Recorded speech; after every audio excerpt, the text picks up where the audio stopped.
کہ ہمیں جب تک ہم وہاں، اور بالکل آپ نے بہت as a political worker, as a political leader, آپ کو جو پھر سینس آف یا کیا کہنا چاہیے انٹیلیجنس ہے وہ پریویل کرتی ہے آپ میں. تو آپ نے کہا تھا کہ جی ہم ٹھیک ہے، ہماری حد تک تو باتیں ہم ٹھیک ہیں، لیکن پہلے ہم اپنے لیڈر سے پوچھ لیں. تو جب باتیں آپ ڈاکٹر صاحب آپ کو پتا وہاں پہ گئی تو پھر ٹوٹلی انکار ہو گیا، وہاں پہ ریفیوز ہو گیا.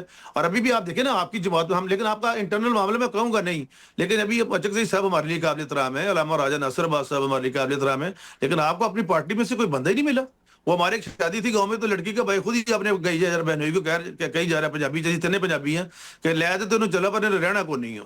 مطلب آپ چاہتے ہیں کہ اگر مذاکرات کامیاب ہوتے ہیں تو اس کا سرا جو پی ٹی آئی کے سر جائے یا جو بھی ہے، اور اگر ناکام ہے تو اچک صاحب کے سر جائے. تو اس طرح سے ہوتا نہیں ڈاکٹر صاحب یہ. اور باقی جہاں تک الیکشن کا تعلق ہے، یہ ساتھ کو ختم ہو جائے کہ ہم اور پیپلز پارٹی ایک ہیں، پہلے بھی ایک تھے اور اب بھی آئندہ جو کامنالٹیز ہوتی ہیں اس میں ہم اکٹھے ہیں. بلاول صاحب ہمارے قابل انتہائی قابل احترام ہے، اور شہید محترمہ بینظیر بھٹو صاحبہ نے اور میاں نواز صاحب نے اور باقی جماعتوں نے جو چارٹر آف ڈیموکریسی کی ہے. اسی پہ رانا صاحب نے 3-4 دن پہلے بات کی تھی آپ کے ساتھ ہی پروگرام میں کہ جس پہ بھی ہو سب سے بات ہوگی اسٹیک ہولڈر سے، اور اس کے بعد اگر کوئی امینڈمنٹ کرنی یا نہیں کرنی یا بجٹ کی بات ہے تو ہم ان کو ساتھ لے کے چلیں گے. ہمارے ساتھ ہے، اور ملک کی ترقی، بحالی اور خوشحالی کی خاطر ہم سب ایک ہیں. ٹھیک ہے، چلیں یہیں سے بات شروع کرتے ہیں، پروگرام میں ایک بریک کی جانب بڑھتے ہیں.